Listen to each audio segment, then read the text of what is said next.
All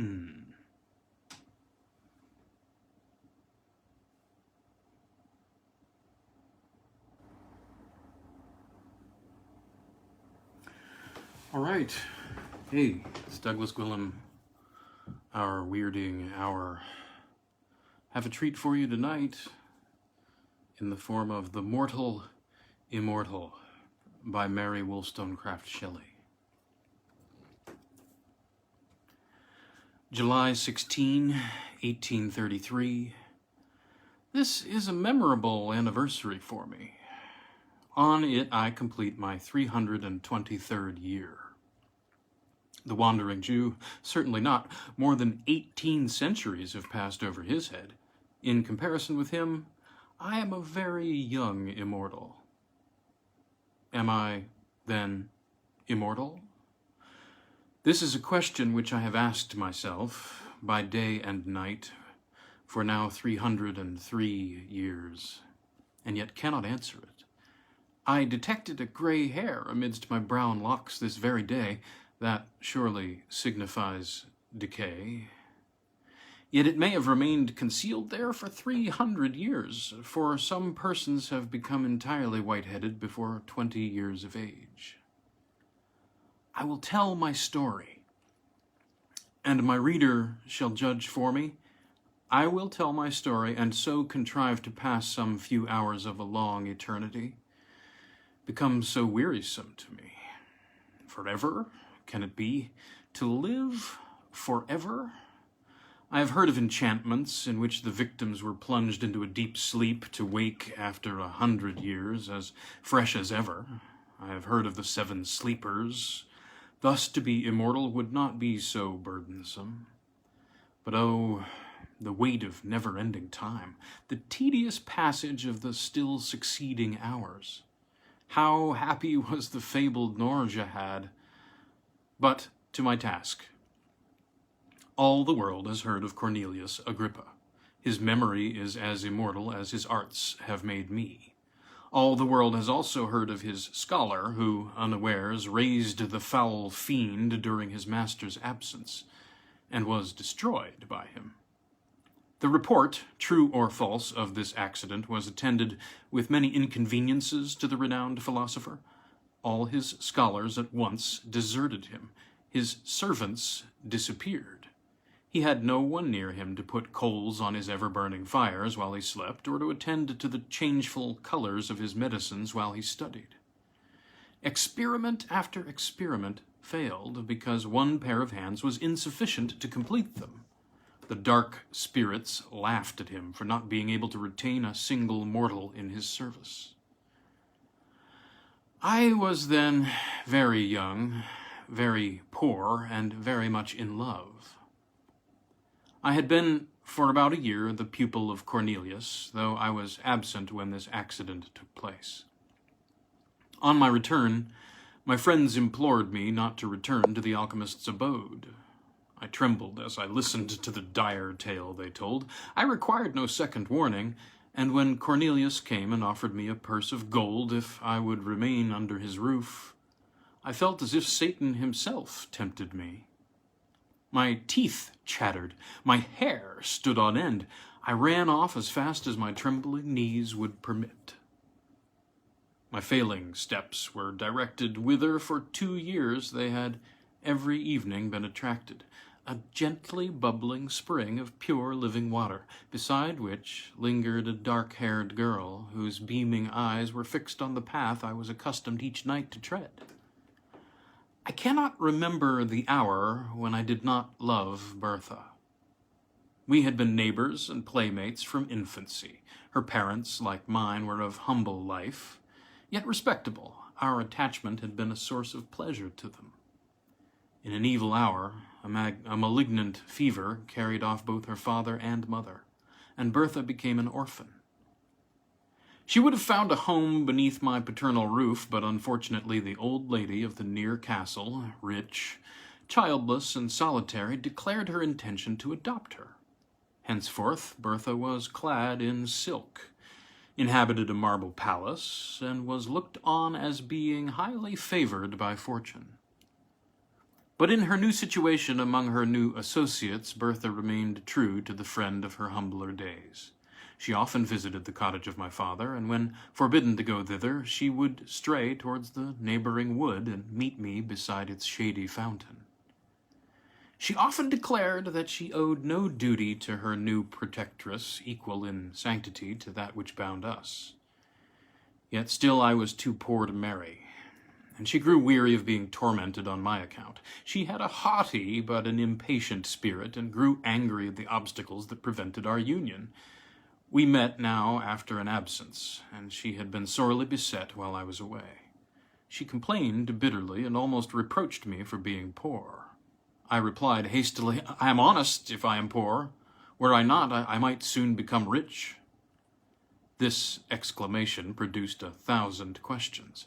I feared to shock her by owning the truth, but she drew it from me.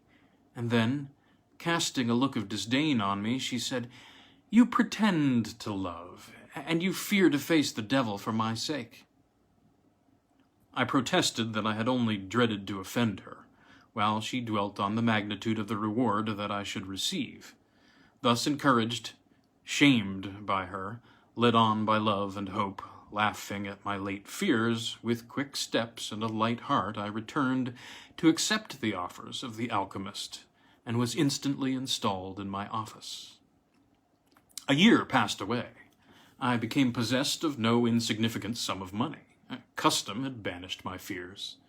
In spite of the most painful vigilance, I had never detected the trace of a cloven foot, nor was the studious silence of our abode ever disturbed by demoniac howls. I still continued my stolen interviews with Bertha, and hope dawned on me. Hope, but not perfect joy, for Bertha fancied that love and security were enemies, and her pleasure was to divide them in my bosom. Though true of heart, she was somewhat of a coquette in manner, and I was jealous as a Turk. She slighted me in 1,000 ways, yet would never acknowledge herself to be in the wrong. She would drive me mad with anger, and then force me to beg her pardon. Sometimes she fancied that I was not sufficiently submissive, and then she had some story of a rival favored by her protectress. She was surrounded by silk-clad youths, the rich and gay. What chance had the sad-robed scholar of Cornelius compared with these?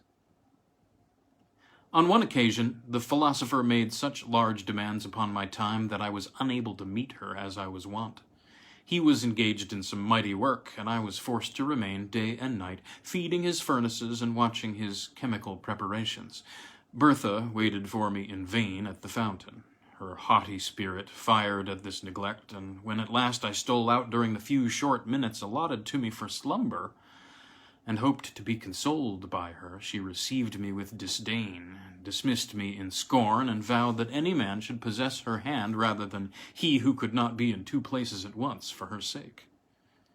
She would be revenged, and truly she was. In my dingy retreat I heard that she had been hunting, attended by Albert Hoffer. Albert Hoffer was favored by her protectress, and the 3 passed in cavalcade before my smoky window. Methought that they mentioned my name. It was followed by a laugh of derision as her dark eyes glanced contemptuously towards my abode.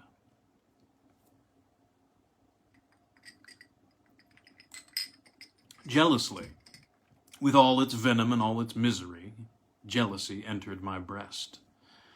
Now I shed a torrent of tears to think that I should never call her mine, and anon I imprecated 1,000 curses on her inconstancy. Yet still I must stir the fires of the alchemist, still attend on the changes of his unintelligible medicines. Cornelius had watched for 3 days and nights, nor closed his eyes. The progress of his alembics was slower than he expected. In spite of his anxiety, sleep weighed upon his eyeballs. Sleep weighed upon his eyelids. Again and again he threw off drowsiness with more than human energy. Again and again it stole away his senses. He eyed his crucibles wistfully. "Not ready yet," he murmured. "Will another night pass before the work is accomplished? Winsey, you are vigilant, you are faithful. You have slept, my boy. You slept last night. Look at that glass vessel. The liquid it contains is of a soft rose color. The moment it begins to change its hue, awaken me. Till then I may close my eyes. First it will turn white, and then emit golden flashes, but wait not till then. When the rose color fades, rouse me. I scarcely heard the last words, muttered as they were in sleep. Even then he did not quite yield to nature. Whinsey, my boy, he again said, do not touch the vessel. Do not put it to your lips. It is a filter to cure love. You would not cease to love your Bertha. Beware to drink. And he slept. His venerable head sunk on his breast, and I scarce heard his regular breathing. For a few minutes I watched the vessel. The rosy hue of the liquid remained unchanged. Then my thoughts wandered. They visited the fountain and dwelt on 1,000 charming scenes never to be renewed. Never. Serpents and adders were in my heart as the word never half formed itself on my lips. False girl, false and cruel. Never more would she smile on me as that evening she smiled on Albert. Worthless, detested woman. I would not remain unrevenged. She should see Albert expire at her feet. She should die beneath my vengeance. She had smiled in disdain and triumph. She knew my wretchedness and her power. Yet what power had she? The power of exciting my hate, my utter scorn, my, all but indifference. Could I attain that? Could I regard her with careless eyes, transferring my rejected love to one fairer and more true? That were indeed a victory. A bright flash darted before my eyes. I had forgotten the medicine of the adept. I gazed on it with wonder. Flashes of admirable beauty, more bright than those which the diamond emits when the sun's rays are on it, glanced from the surface of the liquid. An odor, the most fragrant and grateful, stole over my sense. The vessel seemed one globe of living radiance, lovely to the eye and most inviting to the taste. The first thought, instinctively inspired by the grosser sense, was, I must drink. I raised the vessel to my lips. It will cure me of love, of torture. Already I had quaffed half of the most delicious liquor ever tasted by the palate of man, when the philosopher stirred. I started. I dropped the glass. The fluid flamed and glanced along the floor, while I felt Cornelius's gripe at my throat as he shrieked aloud, "Wretch, you have destroyed the labor of my life."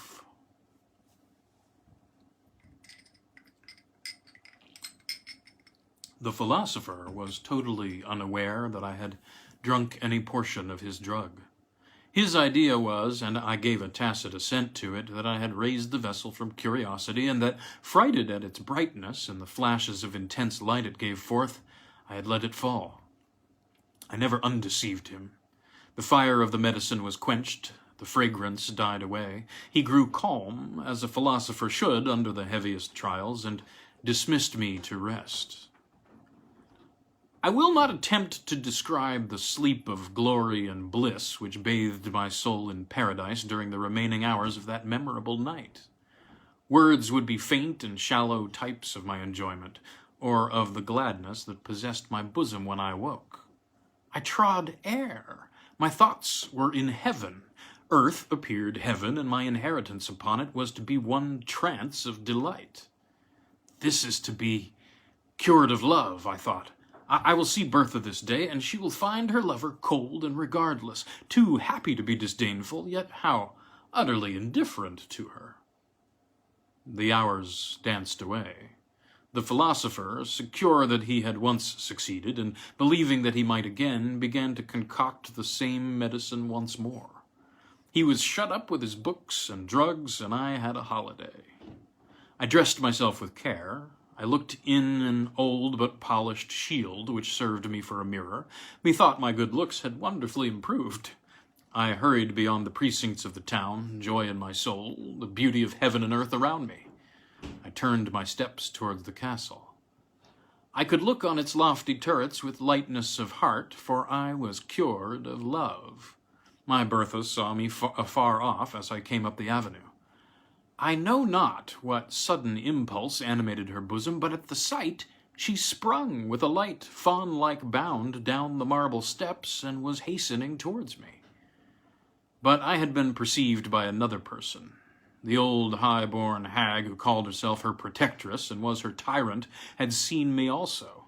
She hobbled, panting, up the terrace. A page as ugly as herself held up her train and fanned her as she hurried along, and stopped my fair girl with a, "How now, my bold mistress, whither so fast?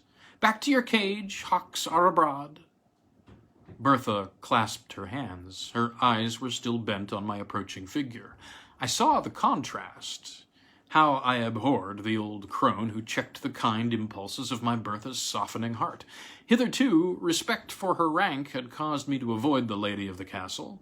Now I disdained such trivial considerations. I was cured of love, and lifted above all human fears. I hastened forwards, and soon reached the terrace. How lovely Bertha looked! Her eyes flashing fire, her cheeks glowing with impatience and anger. She was 1,000 times more graceful and charming than ever.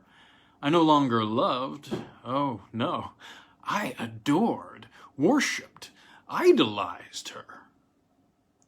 She had that moment been persecuted with more than usual vehemence to consent to an immediate marriage with my rival. She was reproached with the encouragement that she had shown him. She was threatened with being turned out of doors with disgrace and shame. Her proud spirit rose in arms at the threat, but when she remembered the scorn that she had heaped upon me, and how perhaps she had thus lost one whom she now regarded as her only friend, she wept with remorse and rage. At that moment I appeared. "Oh, whimsy!" she exclaimed. "Take me to your mother's cot. Swiftly let me leave the detested luxuries and wretchedness of this noble dwelling. Take me to poverty and happiness." I clasped her in my arms with transport. The old dame was speechless with fury, and broke forth into invective only when we were far on our road to my natal cottage. My mother received the fair fugitive, escaped from a gilt cage to nature and liberty, with tenderness and joy. My father, who loved her, welcomed her heartily. It was a day of rejoicing, which did not need the addition of the celestial potion of the alchemist to steep me in delight.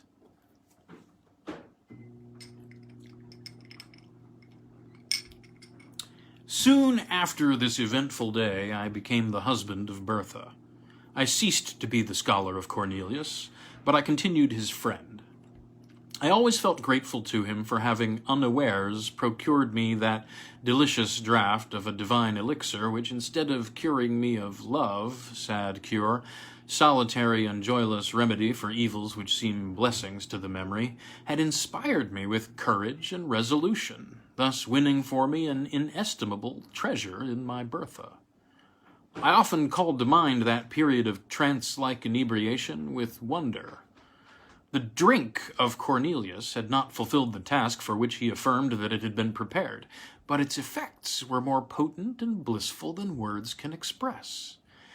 They had faded by degrees, yet they lingered long and painted life in hues of splendor. Bertha often wondered at my lightness of heart and unaccustomed gaiety, for before I had been rather serious or even sad in my disposition. She loved me the better for my cheerful temper, and our days were winged by joy. 5 years afterwards, I was suddenly summoned to the bedside of the dying Cornelius. He had sent for me in haste, conjuring my instant presence. I found him stretched on his pallet, enfeebled even to death. All of life that yet remained animated his piercing eyes, and they were fixed on a glass vessel full of a roseate liquid. "Behold," he said in a broken and inward voice, "the vanity of human wishes. A second time my hopes are about to be crowned. A second time they are destroyed. Look at that liquor. You remember 5 years ago I had prepared the same with the same success. Then, as now, my thirsting lips expected to taste the immortal elixir. You dashed it from me, and at present it is too late." He spoke with difficulty and fell back on his pillow. I could not help saying, How, revered master, can a cure for love restore you to life? A faint smile gleamed across his face as I listened earnestly to his scarcely intelligible answer. A cure for love, and for all things, the elixir of immortality. Ah, if now I might drink, I should live forever. As he spoke, a golden flash gleamed from the fluid. A well-remembered fragrance stole over the air. He raised himself, all weak as he was. Strength seemed miraculously to re-enter his frame. He stretched forth his hand. A loud explosion startled me. A ray of fire shot up from the elixir, and the glass vessel which contained it was shivered to atoms. I turned my eyes towards the philosopher. He had fallen back. His eyes were glassy, his features rigid. He was dead. But I lived, and was to live forever. So said the unfortunate alchemist, and for a few days I believed his words. I remembered the glorious intoxication that had followed my stolen draught. I reflected on the change I had felt in my frame, in my soul, the bounding elasticity of the one, the buoyant lightness of the other. I surveyed myself in a mirror and could perceive no change in my features during the space of the 5 years which had elapsed. I remembered the radiant hues and grateful scent of that delicious beverage, worthy the gift it was capable of bestowing. I was, then, immortal?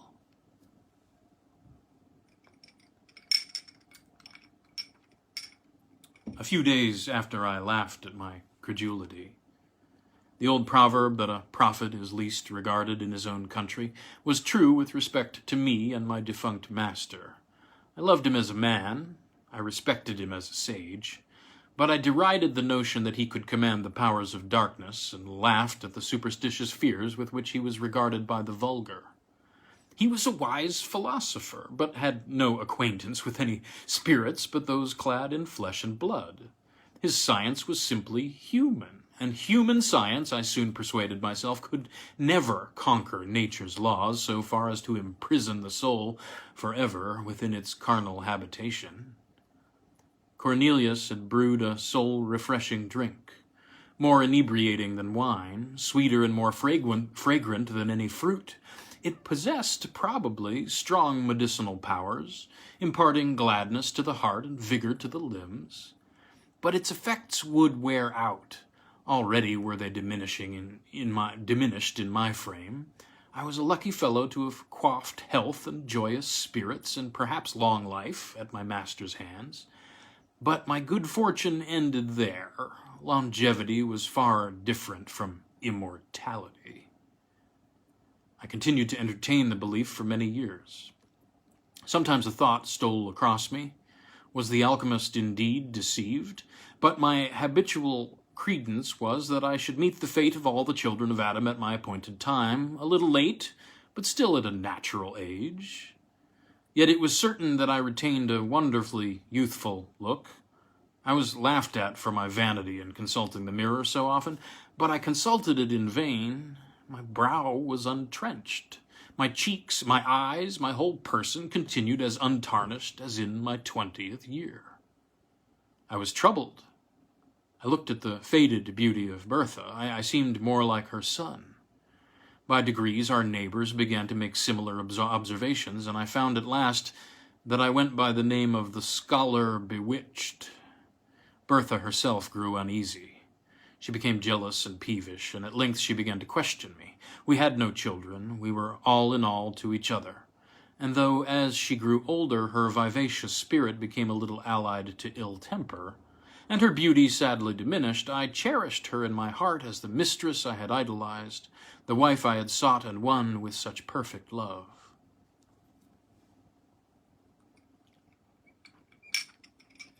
At last, our situation became intolerable. Bertha was 50, I 20 years of age.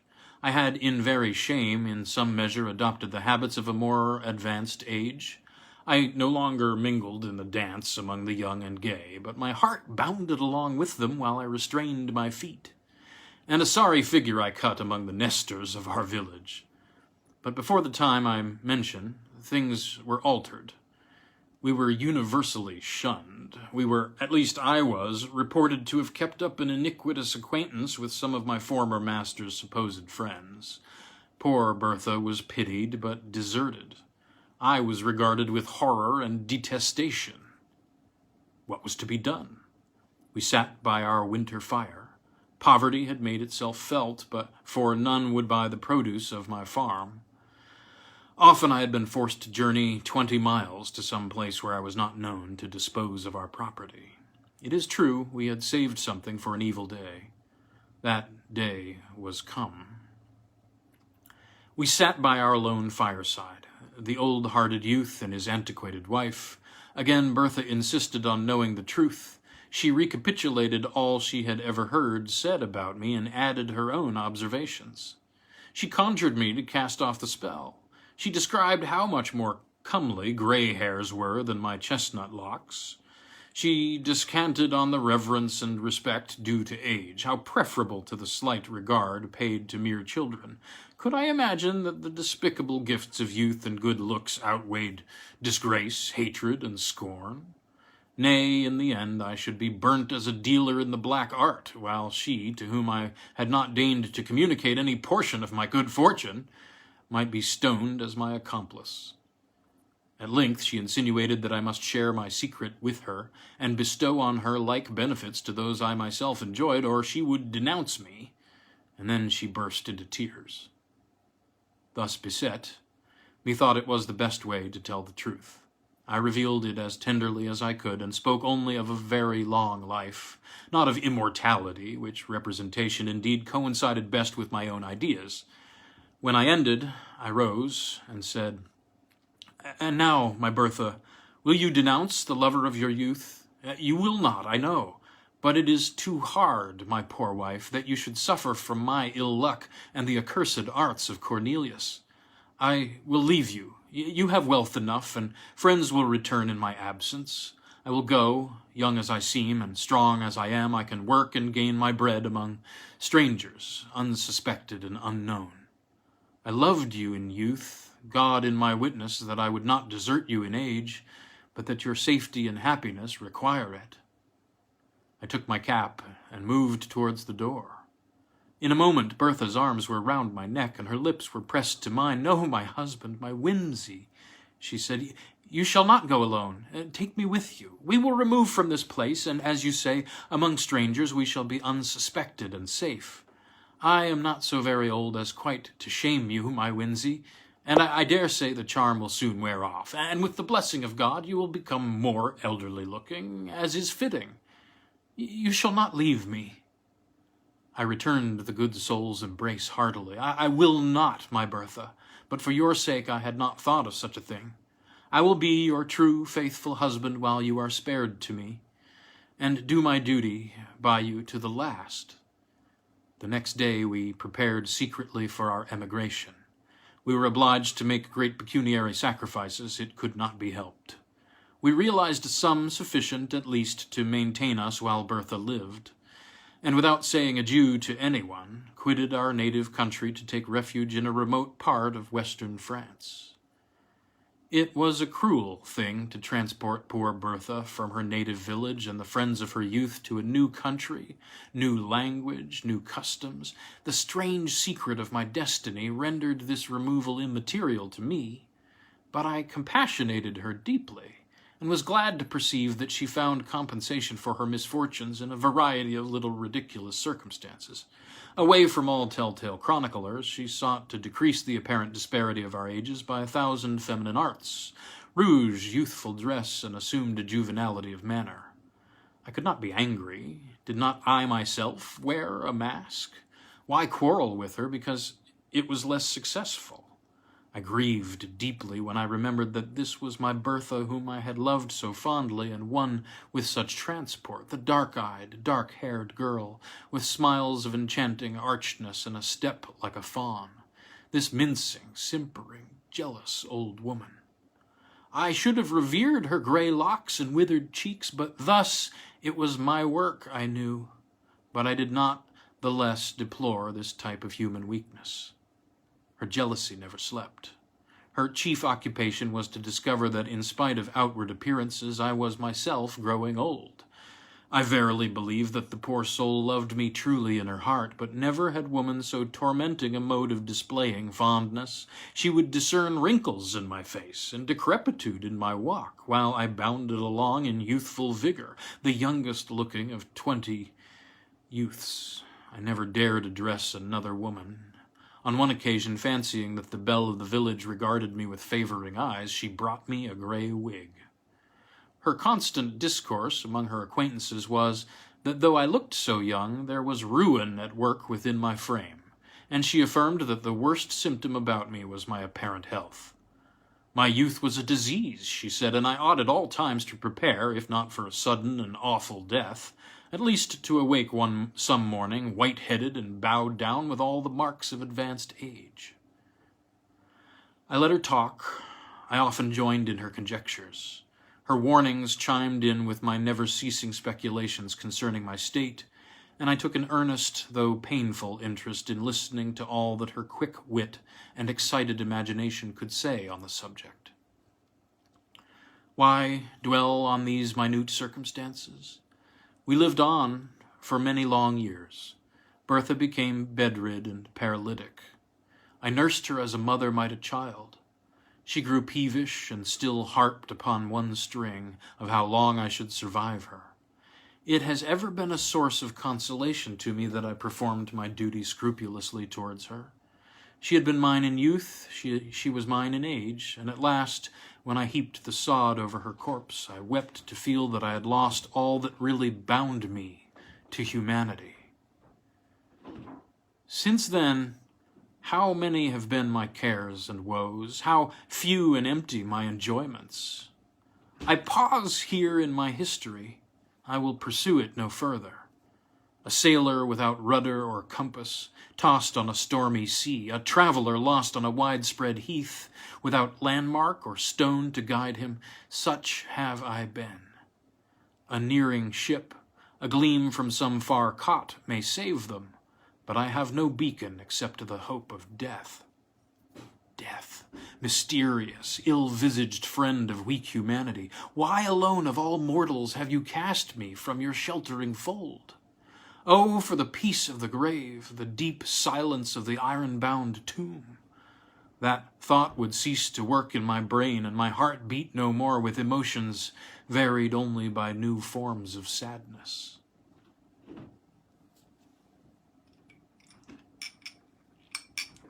Am I immortal? I return to my first question.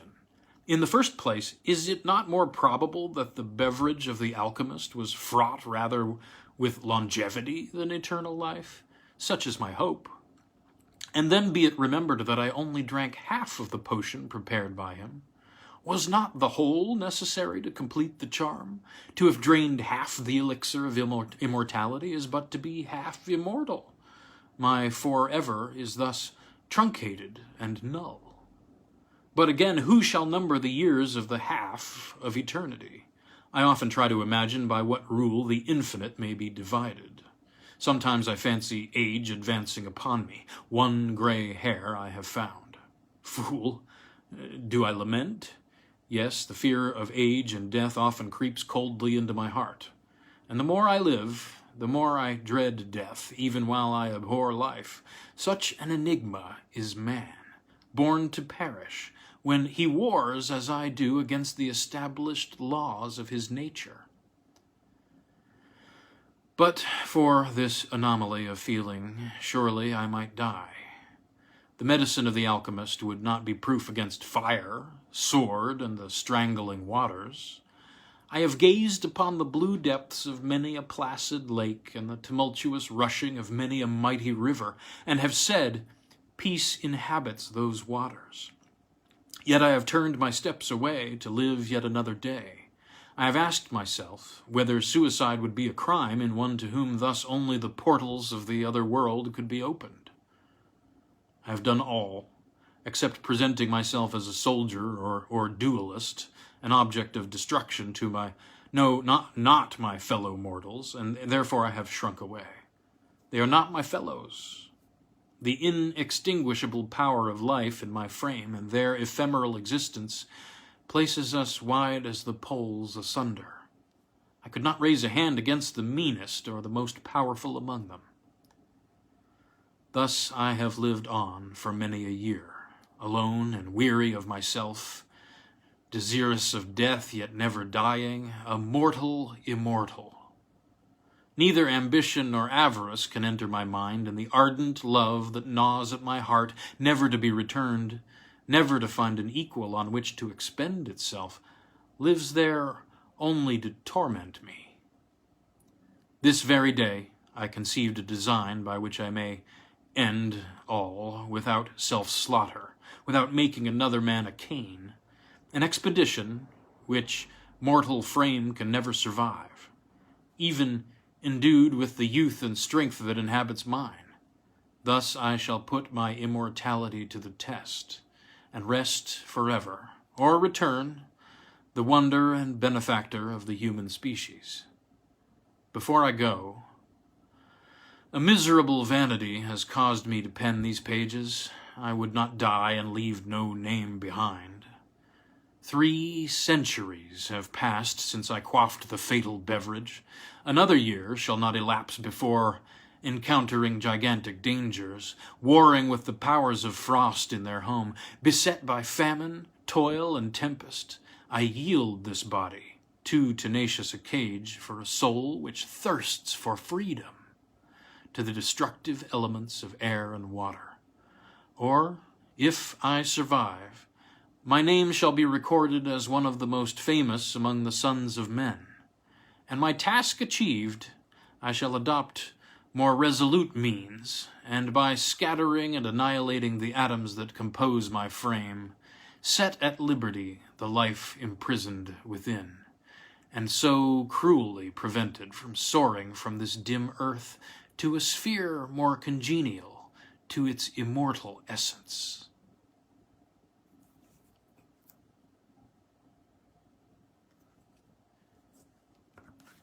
You've been listening to The Mortal Immortal, short story by Mary Wollstonecraft Shelley.